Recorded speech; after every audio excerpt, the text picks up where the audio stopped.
Hello everyone and welcome to this video. Today I will show you how to buy Pi AI network coin. So guys, before start, this video is not financial advice. So guys, do your own research before investing.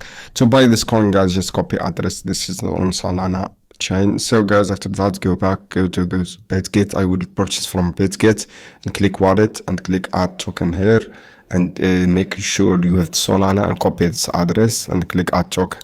After that, guys, what you have to do, click this option and click add the token and click add. After that, guys, go back and scroll down, just this is the token, click one and click swap and choose the this USDT and click Pi this account. So guys, with the Pi and enter your amount you want to Pi, enter your amount, wait. This is the token, guys, as I say, Pi token, and